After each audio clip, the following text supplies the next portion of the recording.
Okay, let's get started. Somehow I completely forgot to unmute. Whew, it's been a long day. So, basically, course setup, how I expect things, where you find things. If you're a first quarter student, it's going to help you with figure out rubrics and where everything is at. So, homework expectations, late policy. The first the next two conferences are weeks 9 and 10, and we'll go over April and May comprehensive. So you will have a better idea of what we're doing for those 2 weeks, because there's parts of the comprehensives that students miss every quarter. So we're going to go over those common ones that are missed. We are also going to go over in week 10 May's comprehensive, which is a complete continuation of April. So it's basically 2 consecutive accounting periods. And so there are some common errors that students miss quarter after quarter.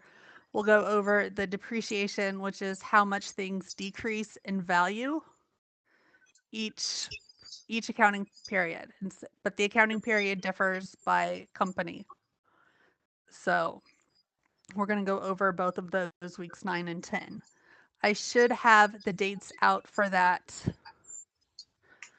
I have a rough estimate, so I'll probably be posting those middle of next week so you guys can get those on your calendar and figure out which one works best for you. So basically, here is our lovely agenda. It looks a lot bigger and a lot longer than it should, but I know a couple of you may have to leave early to go to another conference, and I am sorry we're getting started late. Stuck in Indy traffic trying to head north is not the easiest thing to do at 4 o'clock in the afternoon. So, and I haven't quite figured out the polls in WebEx yet. So, in your chat box, answer the question: accounting sounds boring, challenging, interesting, or hard work?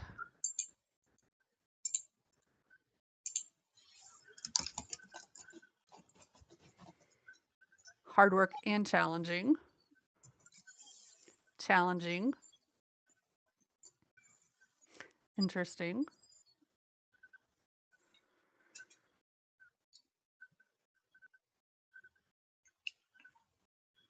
Woohoo, I got my webcam to work. That makes me happy. It is challenging. It is a lot of hard work. We updated to the new edition of the textbook this quarter, so we've added some problems, changed some problems. So it's going to be a hard work. It's not one of those classes you can start at 11:30 Sunday night and expect to be done on time. That will not happen. I will tell you that right now. So if you're one of those procrastinators, try not to procrastinate in this class. Piece of advice. When I took this class, I actually had my father as my instructor, and I would wake him up at 12 o'clock at night going, okay, I have a question. How do I do this? Wasn't too happy with me, but he did answer my questions. Do we have any first quarter students? No, this is my second quarter. Okay, so China, your first quarter? Yeah. Okay, so I'm going to go into Canvas. So you should see, this is the instructor view, but it's pretty similar to what you guys have.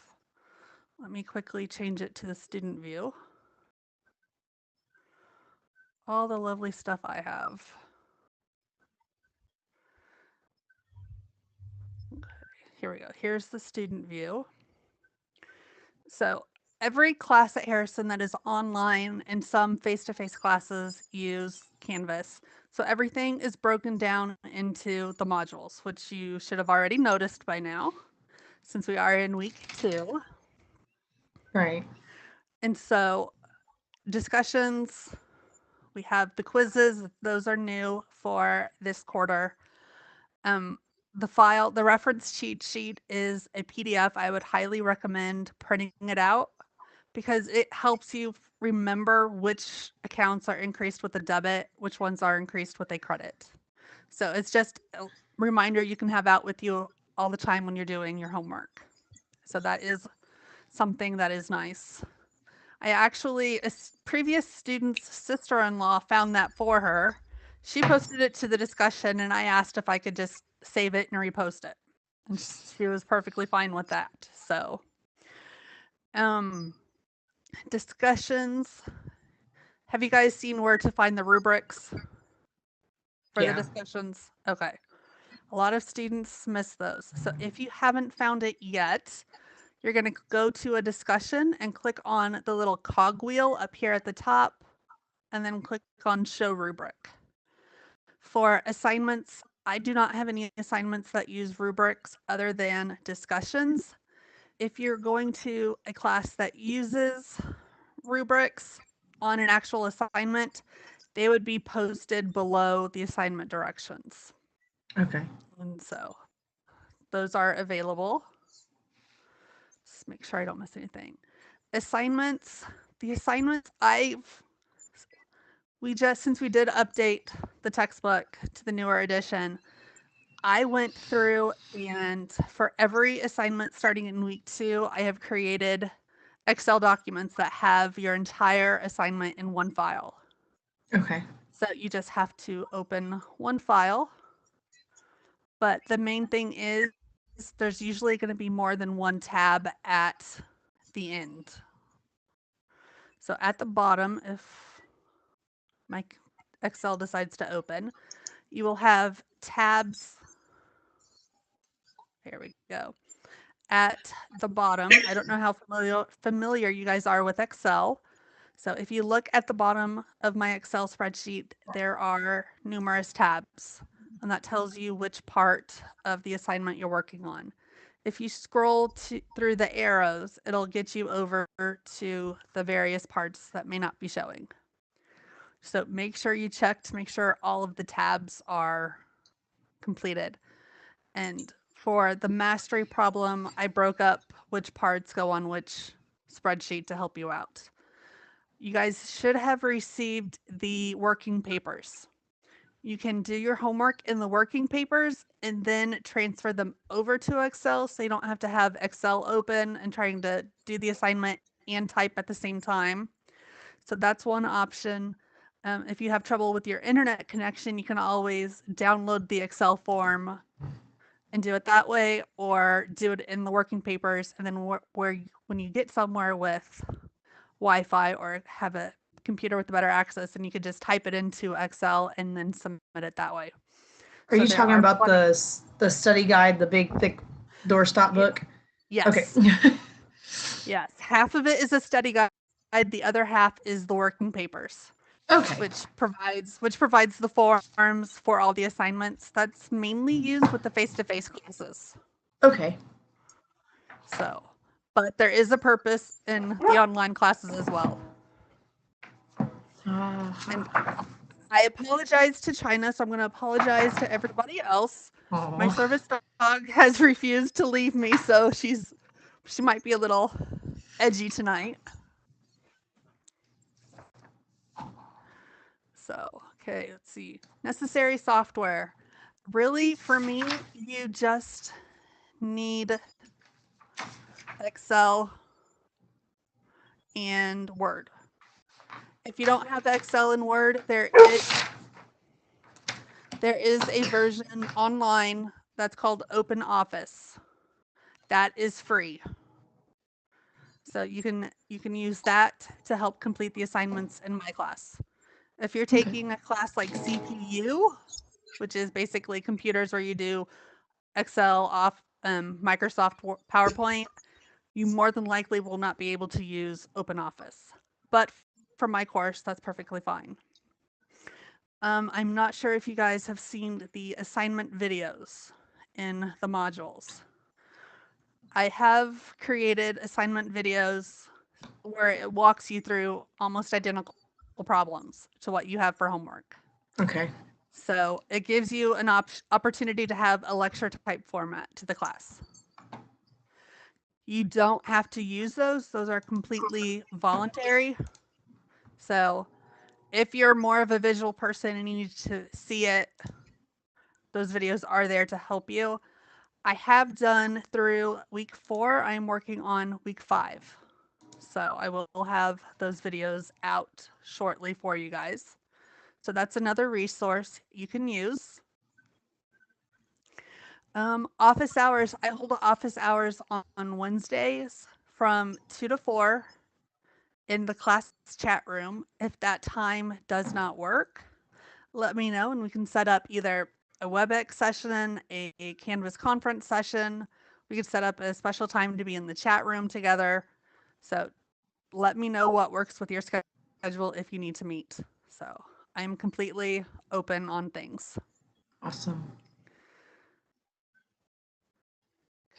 Homework expectations. The biggest pet peeve I have with students is I can tell they need help, but they don't take the time or to ask, or what happens a lot is they think it's an online class, they can't ask for help.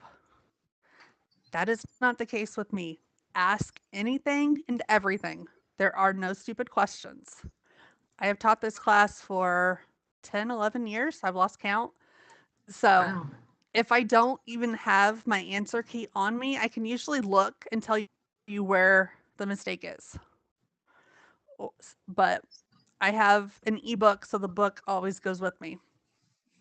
So, and I have the answer keys saved to my OneDrive, which I have access to on my phone and my iPad. So I have everything with me at all times to answer questions. So you can email me or text me. I live out in the country, so the phone isn't always the most reliable, but the texts go directly to my computer and my cell phone. So those are probably the easiest ways. See now. Crazy dog. See now is something new we've started this quarter. It is great. So I have it listed directly under the introduction to each chapter each week. So this one is 2.1, chapter 2, analyzing transactions. If you click on it, it'll take you to load 2.1, chapter 2. If you haven't set up an account yet with Cengage, they will ask you to do that first. But it actually walks you through parts of the textbook and gives you practice problems. So this is for chapter 2. So I would click on it. It goes, there should be objectives. And so you would go through sample. Oops, let me go here. You go through, here we go. So chapter 1, it gives you practice ones, preview as a student. I'm going to apologize if she starts barking. There's a dog outside. Okay, for some reason it's acting up. But basically it gives you the opportunity to walk through key points of the problem of the chapter. Go through sample exercises, there's flashcards, there's study tools. So I know when I went to this last week, when I pulled it up, it said that something about it wouldn't be released till February. I think it was like the 25th or something. yes, one student contacted me and I did not know they set that up for that date. So I went ahead and changed it so they are all available. So here is chapter 2. Well, doggone it, I'm gonna have to look at that tonight. Now it's gonna bug me.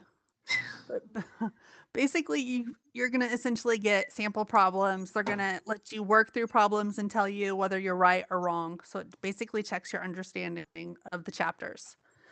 So we are trying to use this instead of, because a lot of students ask for tutors right off the bat. Mm-hmm. I was one of them. We're going to try to use we're going to try to use this, but then there's also the assignment videos that are there to help as well. So, Okay. And then there's also me. Feel free to email me with any questions you may have. Text me any time of night. I will not answer at 2 o'clock in the morning unless I'm awake at 2 o'clock in the morning, but I will answer. Due dates for new students. Harrison's standard due dates are Wednesday night for your initial discussion post, Sunday night to respond to at least 2 others, as well as having your assignment in. Harrison operates on Eastern Standard Time, so if you are on Central Time, it is an hour earlier for you. So, and I know there's one student that lives on the West Coast, so it's several hours earlier for them. So if something comes up, family emergency, power goes out, can't access the internet for whatever reason, let me know and we'll work around the late policy. You have to talk with me or I don't know what's going on. So communication is key in my classes because my late policy is not very nice. So word to the wise. Citations. Some of you may have noticed that I ask for citations in discussions. That's going to help you because as you get further along in the classes, they're going to require you to have citations when you do your research papers. So we're getting it started. I'm getting it started here in this class because there's no research paper, but it gives you the chance to learn how to correctly cite. So it's a low stress environment of citing. So my late policy, like I said, it is not very friendly. It is 10% off between 1 to 7 days. 8 to 14 days, it is 20%. So 15 days and beyond, it can be up to 50% off. I do not like to do the 50% off. If you constantly turn assignments in late every week, I'm more likely to give you the 50% penalty. Occasionally, you're more likely it's going to be 20% depending how late it is. But I try not to give the 50% off if possible because I do know things come up. Life happens. So again, communication. Attendance requirements. The old policy was if you weren't active in one course for 2 weeks, you were dropped. The policy has recently changed, but you still need to be consistent in your classes. And unfortunately, with this class, if you get behind, it is somewhat challenging to catch up just because of the workload. For this class, each week builds on the previous. So it's a progressive class, just like algebra or calculus. It just builds on itself. So you need to try to stay current with that as much as possible. Again, things happen in life. Are there any questions up to this point?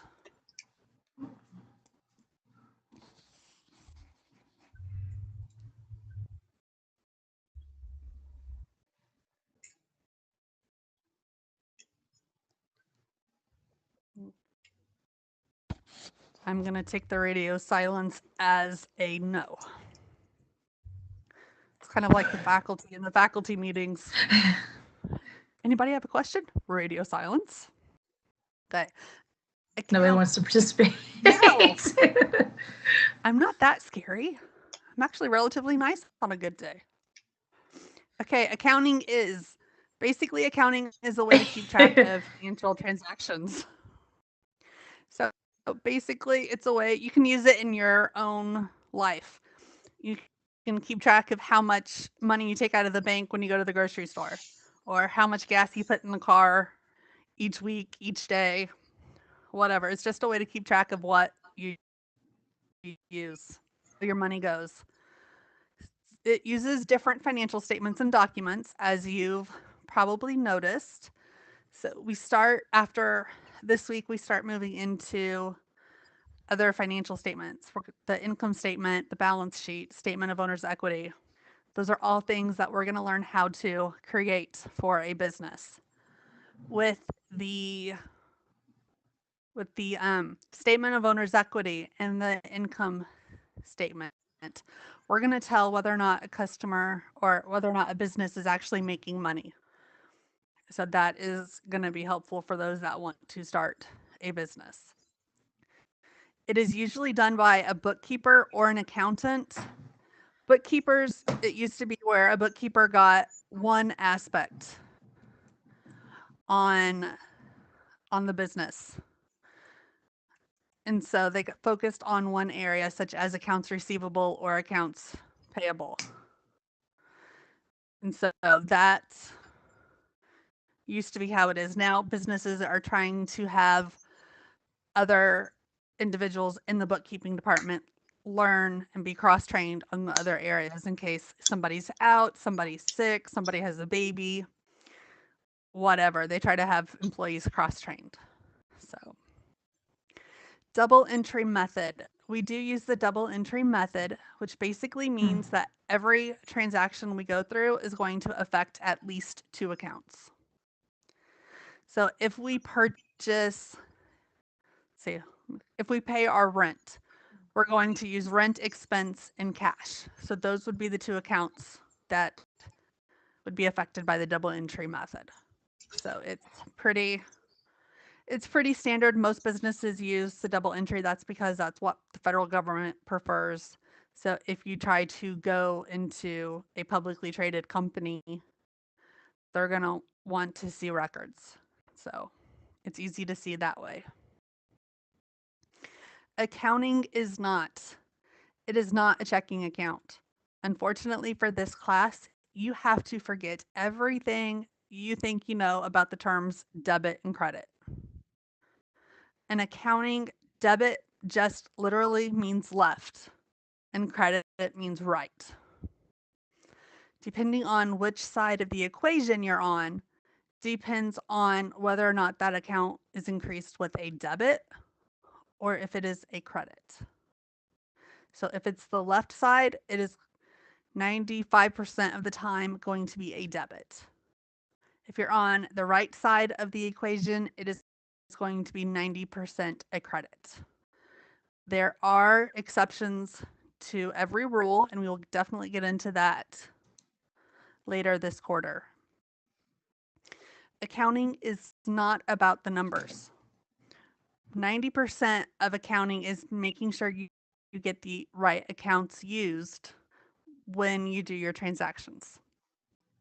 So that is where most of the stress comes in at. Mainly the math we're going to do, addition, subtraction. Weeks 8 and 9, we're going to get on multiplication.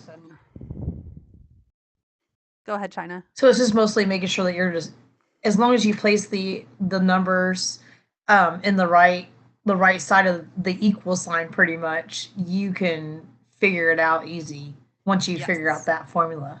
Yes. Okay. And once you, which is why I suggested the debit credit chart, because that's going to help you remember which accounts which. So it's just another way to help ensure that you get the right accounts increased with what. Okay. So basically, when you do your homework, even if you think it is easy mental math, break out the calculator, double check yourself, or you're going to spend hours trying to figure out where you went wrong.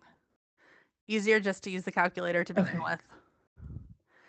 And like I've previously mentioned, it is not something you can get done in a half hour. And when I took Accounting 1, the first major assignment, I think it was like chapter 2, it took a while for me to get because I was a penny off and I had no idea where the penny was. I could have sworn I used the right numbers. I had peers check my numbers to make sure they were what was listed in the book. So if you ever get stuck and you need me to look over your file, email me the file within Canvas. Say, okay, I'm off on this problem. Can you please check it? Let me know where I'm going wrong. I am more than happy to do that. So I've already had several students email me their files going, okay, I'm stuck on such and such problem. Can you tell me what I did wrong? Go for it. That's what I'm here for. I'm very underutilized by students. So, and please never think you're a bother by asking a lot of questions. So you're not a bother. That is why I am here. I'm here to help you be successful in this class. So please ask away. So why study accounting? First one, it's required to graduate.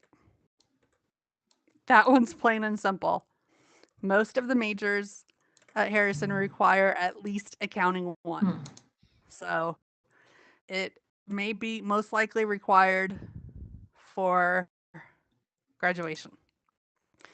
It does increase your job prospects. I am not sure if anybody has ever told you, keep a copy of your syllabi. You can use those to show prospective employers things that you have studied. So if you apply for a job and they want to know Really? if you can do accounting or what you studied in accounting, you can hand them the syllabus and say, okay, this is what we studied in that class. So it is a great idea to keep all of your syllabi. So that is one trick I have learned. And accounting can apply to your everyday life. It sounds weird, but you can use it to help your budgets. You can use to track where your money goes. Maybe you think you should have more money in your checking account at the end of the week or after your payday and you don't. You can use it to track where your money went. Are you spending too much on fast food? Are you spending too much on splurges at the grocery store? You go, ooh, that looks good. And you just do that a lot and put it in your cart. So that's one thing that you can help with. Before we go to the next part where we start looking at transactions, are there any questions?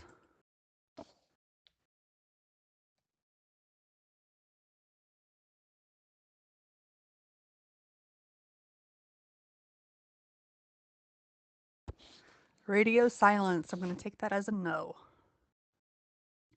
Okay, elements in the accounting equation. So hopefully, since it is Thursday, you have at least read the chapter if you have not started on your homework yet. So assets are things the business already owns. So technically, assets are also things that can be turned into cash rather quickly. So if you have office supplies, office furniture,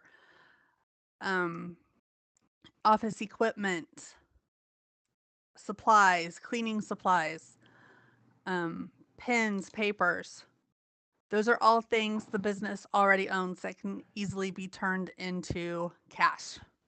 A business can sell those things if needed to get money to help a cash flow problem. So assets are things the business already has. It is also prepaid insurance. So if you prepay your insurance for 6 months in advance, that is an asset. And so a lot of the problems we do will require prepaid insurance. And then sorry about that.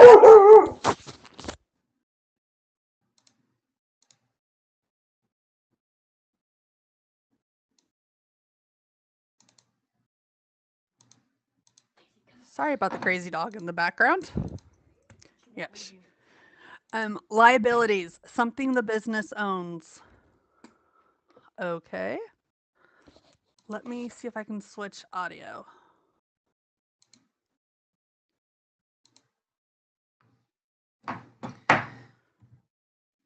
And I have no idea. Let me know if that is better or not. So liabilities are things one business owes to another. So if you purchase items and say, okay, I'll pay you in a week or a month, that is a liability. If you take out a loan from the bank for your business, that is a liability. You owe money to another business.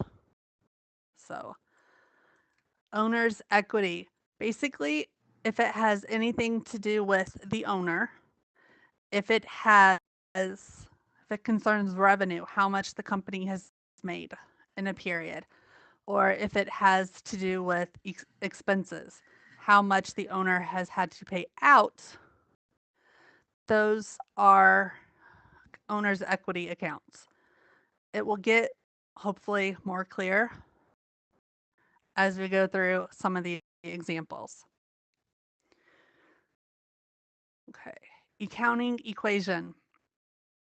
Hopefully you guys have gotten to this. Basically, it goes back to standard math courses. If you know two of the amounts, you can always figure out the other one. So the standard formula is assets equals liabilities plus owner's equity. So what the business has on hand has to equal what the business owes out plus items concerning the owner, such as how much the owner takes out for personal use, how much he invests into the company, how much the company has made by providing services. So those all contribute to the equation. I believe problem 2-3. So yeah, 2-2, 2-3, and 2-4 start walking you through the equation and helps you get hopefully a firm grip on how those amounts interact. So last quarter, we used to have a discussion question that asked if you have the standard formula, how else can you write the formula? So if you know liabilities plus owner's equity has to equal assets, you can take either one of those two amounts and subtract it from assets to get the missing amount. And so some of you guys have already posted that in your initial discussion, which is great.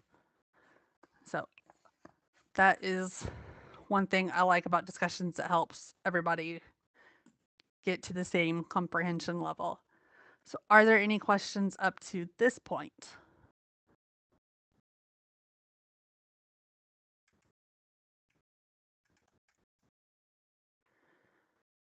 No, okay.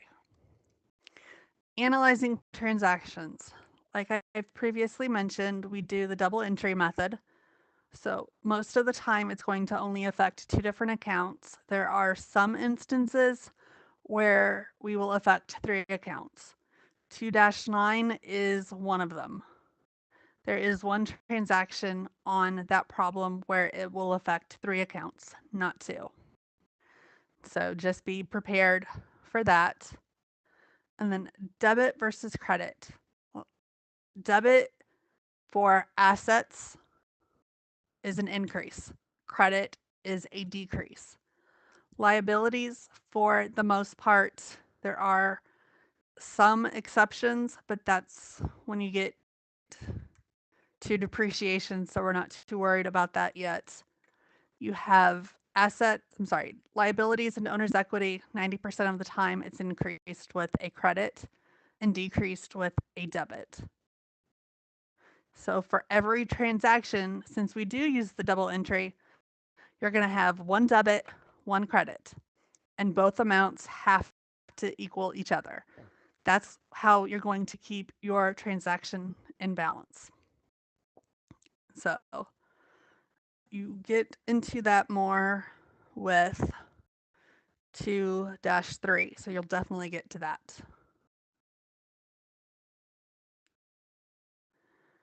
Okay, so the next question I have for you guys. What is the correct way to write the equation? A, B, C, D, or E?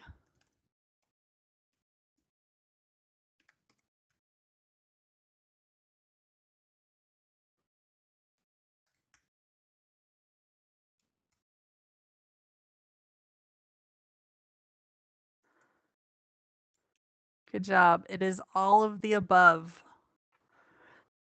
I like to throw that one in just to see how much students have been paying attention, because I know with these conferences, they can get kind of monotonous. So examples, here is where we're going to get into some of the meat of accounting. So the first one, Adams invested cash by making a deposit in the bank for the business of $8,000. So what two accounts are we going to use? Would we use accounts receivable and capital, cash and capital, accounts receivable and accounts payable, or cash and accounts payable? Wouldn't it be B? It would be B because we are investing cash. So that's one key phrase to look for when you're doing the transactions.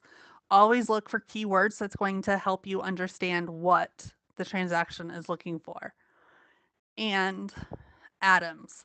Normally, for the first couple chapters, it will tell you that Adams was the owner, and that would help with the capital idea.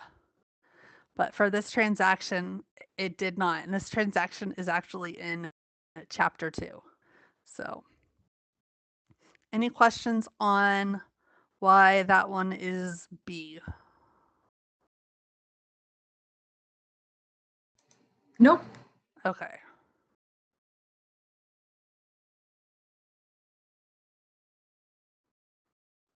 Paid rent for July of $150. So when will we pay rent? Is it going to be rent expense and accounts payable, rent expense in capital, rent expense and accounts receivable, or rent expense in cash? Is it A, the rent expense and accounts payable? No, but that is a good guess. You only use accounts payable and accounts receivable if it actually says on account. So Okay. if it does not say on account, assume it's cash. Okay. So then it would be rent expense and cash. Exactly. Okay. So Okay. if you pay your mortgage payment, it would be mortgage expense and cash. Okay. So if you pay your utilities, it's whatever utility expense and then cash.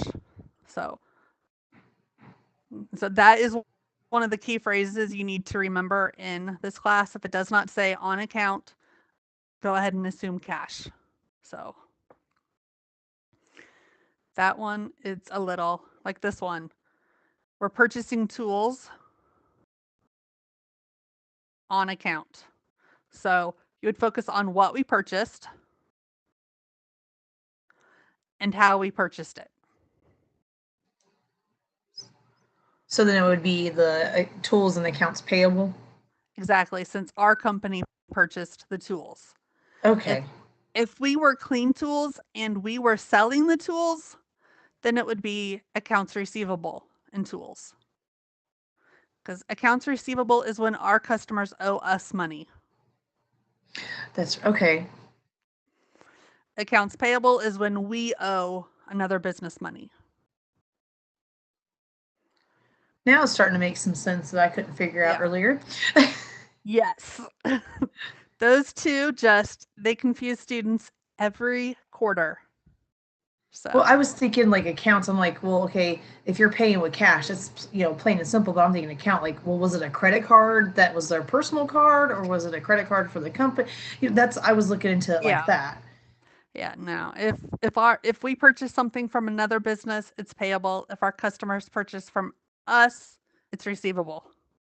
Because we're expecting to receive that money instead of having to pay the money out. Okay.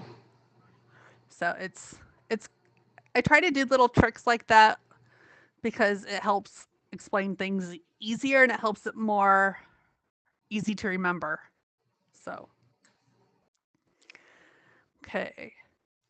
This one, it's almost exactly like the rent expense. So we're paying employees.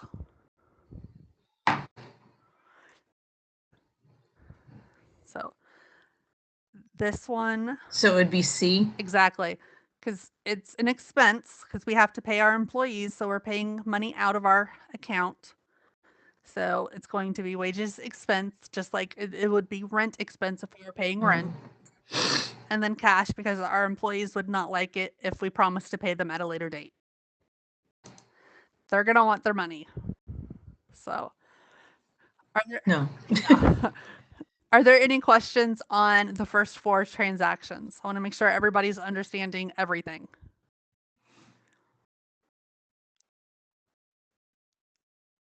Radio silence again. Okay. I can deal with radio silence. If we have questions and you don't feel comfortable in the setting, text me, email me. So if you don't feel comfortable asking, you can do it privately. That's fine. Okay, the 3 statements that we are going to deal with most of the quarter. The income statement, statement of owner's equity, and the balance sheet. Page 33 in your textbook gives you an example of how to complete all 3 statements. And it tells you which amounts transfer over to the next statement. So it gives you an example of a problem similar to 2-9. And then it gives you how to complete the statements. So that is the format we will follow through the midterm. After the midterm, the only one that will change is the balance sheet. So 1 through 6, everything is going to be exactly the same as page 33. So, and I actually used page 33 to take these examples from. So I just copied it, stuck it in. So the income statement, you're always going to list the revenues first. And this is always the first financial statement that you complete. You cannot complete the other 2 without doing this one first, because you won't have the necessary information. So you're going to list the word revenues and then your revenue account. So how the company made their money. This company is delivery fees. It doesn't specify what type of delivery fees, so you can use your imagination. Since it's campus delivery, it could be food, it could be pizza, it could be who knows what. So they're using delivery fees. Then you're going to list all of your expenses. So they paid employees $650 during the month of June. Their rent was only $200, which would be really nice if that were realistic. And then the telephone, they spent $50 for their phone bill. So they added all of their expenses, and then they came up with the net income. This amount of the net income, that is the amount that we're going to transfer to the next financial statement. So it could be a net loss, it could be a net gain. That amount is what you will transfer. So that, which is why this has to be first. You need to know how much the company made for the period. Okay, the next financial statement we have to complete is the statement of owner's equity. It tells us how much the company overall increased. So for the most part, all of your transactions, let me go back. All of your problems are going to have 0 capital at the beginning. So for the most part, doggone it. Switch to the pen. There we go. For the most part, that is going to be 0 every time you start your statement of owner's equity. The only exception to that is in week 11. So whenever you start your statement of owner's equity, always put a 0. The investments in June, that is going to be how much the owner invested. So if we go back to the first transaction with Adams, when he invested $8,000, that would be the amount we would put here. In this case, the owner only invested $2,000. Here is where we list the net income. So this is the amount from the income statement. The less withdrawals is how much the owner took out of the company for personal use. So less withdrawals never has anything to do with the business. It is always what the owner took out for personal use. So that is the drawing. So less withdrawals, the technical account name would be the owner's first name, last name, and then the word comma, and then drawings. So that's the owner taking money out for personal use. So then we're going to tell us how much we increased or decreased in capital. And in this case, it is an increase. There are some problems where you will show a decrease in capital. So you will show that the company has actually lost money instead of gained money overall. So the income statement goes by period. The statement of owner's equity will tell you the overall financial wealth of the company. And then just like we needed the amount of $1,250 from the income statement, we need the $3,100 from the statement of owner's equity to complete the balance sheet. So are there any questions on the first two? I have one. It's just to kind of clear up my head. Okay, so the investment, because they've only put 2,000 in, it comes down, and then you take the 1,250, since the gentleman or the owner used the 150 for personal, you subtract it, and because that's not a negative, that becomes the gain that you put over there and add it with the investment. Correct. Okay. I look too deep into it, but I have to make sure that I'm understanding. That's fine.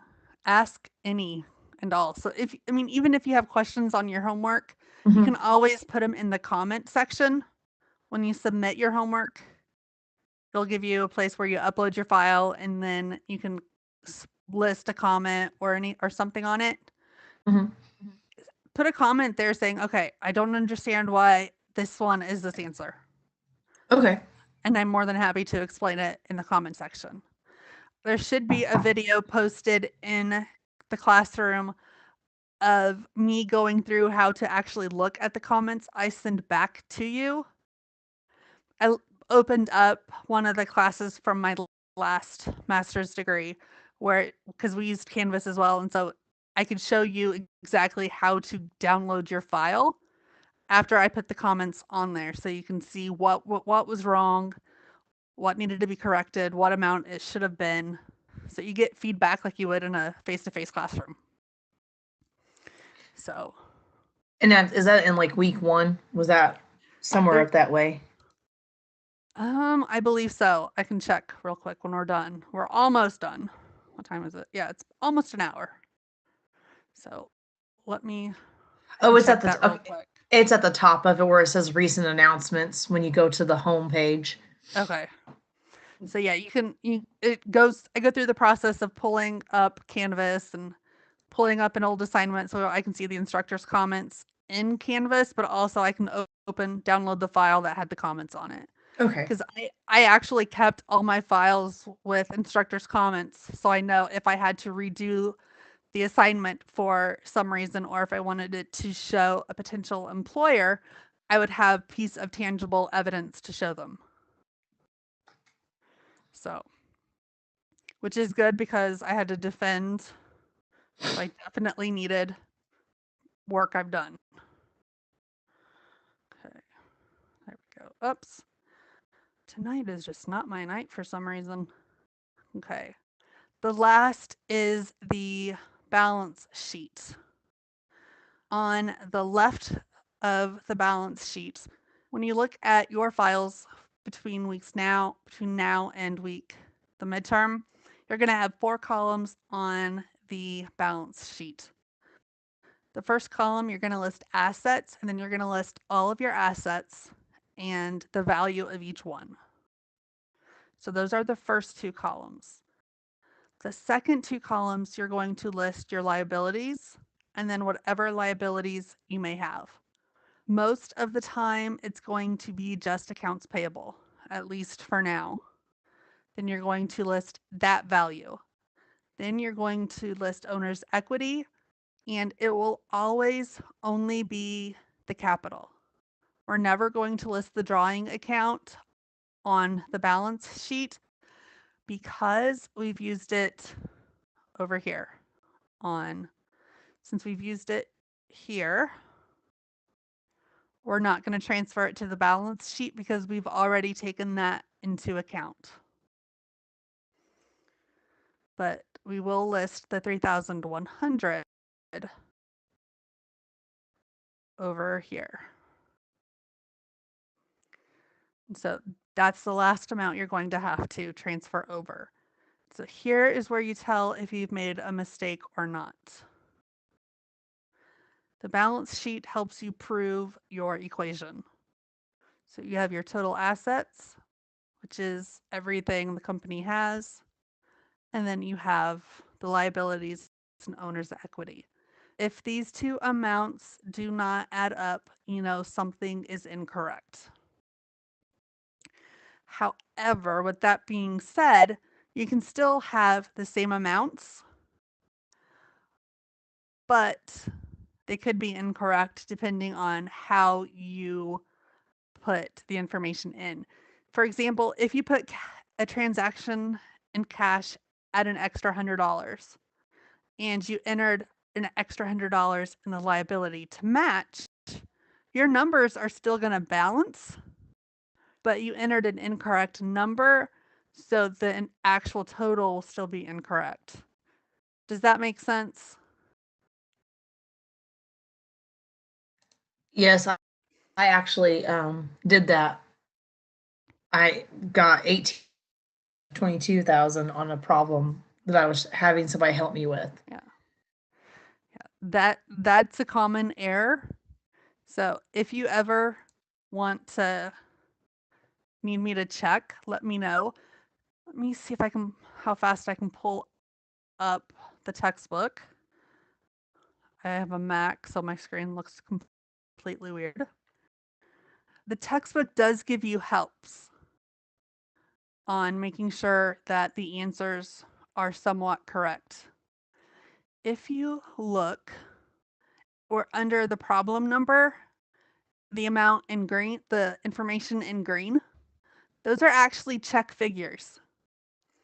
So they're telling you the total in your adjustment column should be $990 and your net loss should be $1,625. So let me go to chapter 2.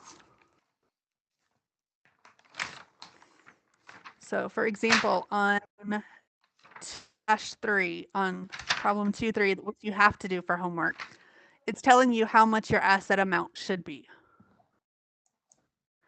It's telling you your assets should be $32,200.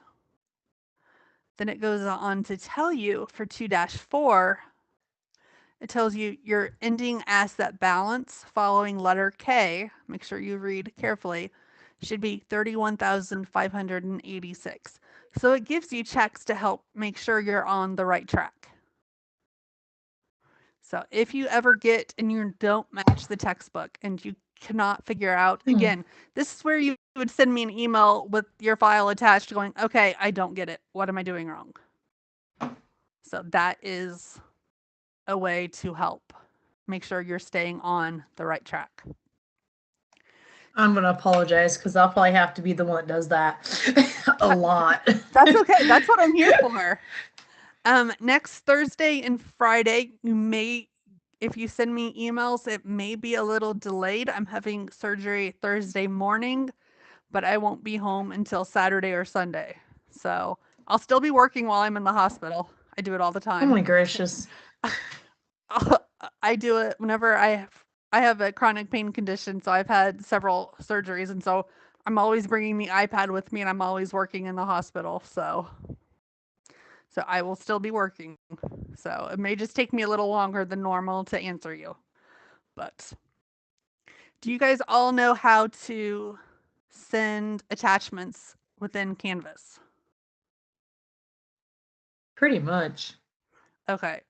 I've had students, yeah, I got tons of emails today. So, So if you do not know how to send an attachment, you're going to type in, select your teacher, select the course, and then click the little paper clip like you would, and then attach it like you would to a standard email. So that is pretty straightforward. So if you forget or you have any questions, again, text me, email me. I'm trying to get this to you. How do I do it? I can whip out a quick video walking you through the process. So, and if you completely bomb an assignment, it happens. If you get below a 73%, more than likely I'll ask you to look at the comments I sent you back, and I will allow you to redo the assignment for a higher grade. So, because you need a 73% to pass the class. So if your assignment grades are below 73%, more than likely I'm going to ask you to redo it and then resubmit it, and you'll get the higher of the 2 grades. Okay. So that's one thing to help with the stress level in the class. Yes. So because been there, done that. I've taken these classes, the exact same ones, just older editions of the textbook. So been there, done that. I know how stressful this class is, especially if you have a full course load, mom, working full time, kids have after school activities, or they're in sports, or they're in music or dance or whatever. So been there, done that. So next week, just a reminder, last thing we have to do, office hours are Wednesdays from 2 to 4. If you are in section 1, if you are in section 3, they are Tuesdays, 2 to 4, or by appointment. Most people don't have time during the day to sit and chat with their instructor with questions. So let me know if those times don't work and you need to meet, and we will schedule something. So next week's homework. This looks like a lot. Problems 1 through 5 are not too bad. Problem 13 is a little tedious. You'll be filling out a lot of T-charts. So, and then mastery problem, it's not too bad. It kind of ties the whole chapter together. You do have your first exam, not the little 10-question quizzes. So there is a review already posted in Canvas. Right, it's listed right above the exam in the module. So I do not list anything you do not need to know. So everything on that review sheet will be on the exam. Okay. So you can go ahead and start studying the material. You can start trying to review. What I always did for school was, because I had to drive from Lafayette to Indianapolis for some of my undergrad. So I would record my notes. So I would record the notes and then just listen to them in the car on the way down to school. So if you have a drive in the morning, or you have a commute both times of the day, and it's gonna be quiet, it gives you a chance. You can record. I know most phones have like a voice recorder now. You can record your notes and then just play them back, and it might help you to remember it a little more. So just a suggestion. I always also took notes over the textbook material, but that takes a lot of time. So, and then don't forget about See Now, how it can help you go through material and help you review that way by giving you additional hands-on practice. The See Now, like if you have like a smartphone, I know a lot of people that I have the Apple phones and stuff. Mm-hmm. Can you access that off of there? You should be able to. When we had the training on it, they told us we should be able to. Okay. So I have not personally tried it, but from what I have been told, you can. I will try it tonight though, and then I will let you know. Okay. I just didn't know if you knew offhand or not. I have, like, once I get to work, I have probably 25 minutes to sit in the parking lot waiting for the people to get there, to get in the building. So yeah, I usually try to do discussions or study or. yeah, I don't blame you. I always people thought I was crazy. During my lunch break, I would have an hour lunch break and I'd be sitting there at my desk, eating my sandwich and doing homework. Uh-huh. So I know how that goes. Or my niece would have been at like Girl Scouts or something, and I'd be sitting there doing homework. Yep, make use of the time. Exactly. Which is why I loved recording my notes, because I could just listen to them and not have to worry about bringing anything along, because I know the textbook is huge and weighs a ton. Yes, it does. Luckily, they gave me, when they sent me the instructor information, they sent me chapters 1 through 15, and they sent me chapters 1 through 27. I'm like, accounting 1 only goes through chapter 9. I'll put the smaller version on my desk. So, but I also use the ebook too. So, are there any questions? Because that's pretty much all I had. No. No questions. Okay. Nope. If there are no questions, we are done. I will have this, the recording of the meeting listed, so you guys will have access to review it later if you so choose. So again, email me, text me, if you call me if you guys have any questions. Thank you. You're welcome. Have a good evening, everybody. You too. Thank you.